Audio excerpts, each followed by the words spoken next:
Student and viewers, निन्नास classes में आपका स्वागत है। व्यूवर्स,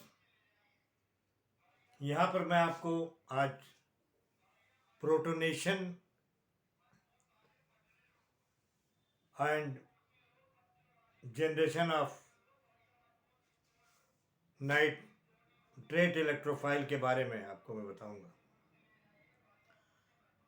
जो कि आपके नाइट्रेशन ऑफ बेंजीन में बहुत यूज़फुल है। अगर कोई रिएक्शन पहले से क्लियर हो तो उसको बड़ी रिएक्शन में समझने में आसानी होती है। तो इसको पहले इसीलिए मैं समझा रहा हूँ ताकि नाइट्रेशन ऑफ बेंजीन में आपको इसे समझने में दिक्कत ना हो। व्यूअर्स, HNO3 और H2SO4 को लेते हैं। आप देख रहे हैं कि H कॉन्सेंट्रेट जो है ये प्रोटॉन और हाइड्रोजन सल्फेट में, ये क्या है? हाइड्रोजन सल्फेट है, हाइड्रोजन सल्फेट, और ये प्रोटॉन है।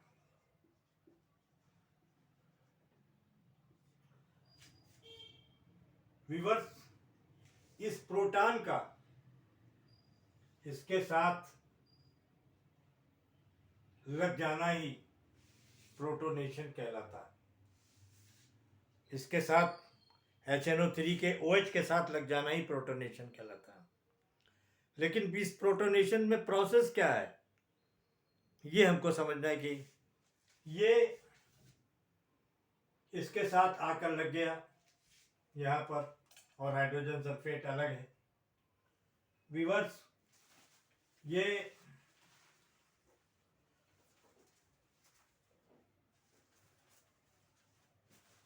यहाँ पर इसके साथ कोऑर्डिनेट बॉन्ड के साथ जुड़ जाता है, क्योंकि इस पर पॉजिटिव चार्ज है।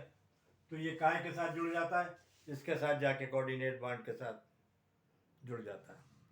ऑक्सीजन HNO3 का जो कोऑर्डिनेट बॉन्ड है, लोन पेयर के साथ जुड़ जाता है और कोऑर्डिनेट बॉन्ड बना लेता है। लेकिन यहाँ पर हाइड्रोजन ऑक्सीजन इसको लेके अलग होना चाहता है, पानी की शक्ल में इसको लेकर अलग हो जाना चाहता है। तो अब ये अलग कैसे हो? अलग क्या है कि oxygen is more electronegative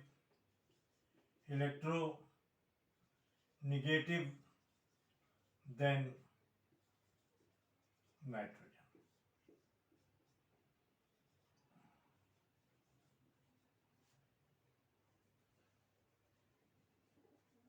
then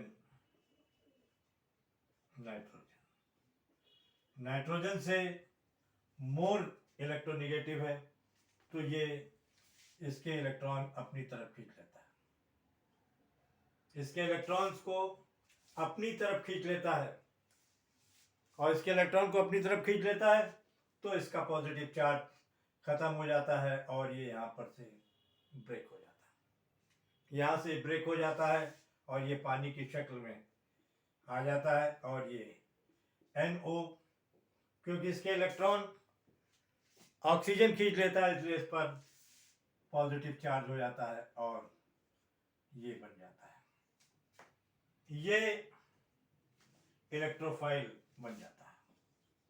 electrophile nitrate electrophile है।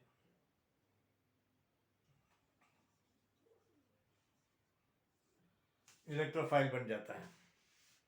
ये आपके नाइट्रेशन ऑफ बेंजीन में यूज होता है। इसीलिए मैंने कहा कि इसको आपको पहले से समझा दूं ताकि आपको आसानी से समझ में आ जाए। स्टूडेंट एंड व्यूअर्स, ये छोटी छोटी चीज़ें हैं, लेकिन जब बड़े रिएक्शंस को हम करते हैं तो फिर हम वहाँ पर फेल हो जाते हैं। फिर हमें अगर समझा हुआ होता है तो हमें रटने में आसानी हो जाती है, और समझा हुआ नहीं होता तो हमें रटने में दिक्कत होती है। तो व्यूअर्स मैंने कहा इसीलिए इसको समझा दूं ताकि आपको दिक्कत ना हो और आपको आसानी हो। स्टूडेंट बस I request you to subscribe my channels and increase my views.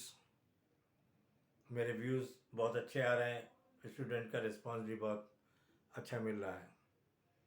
Okay, thank you.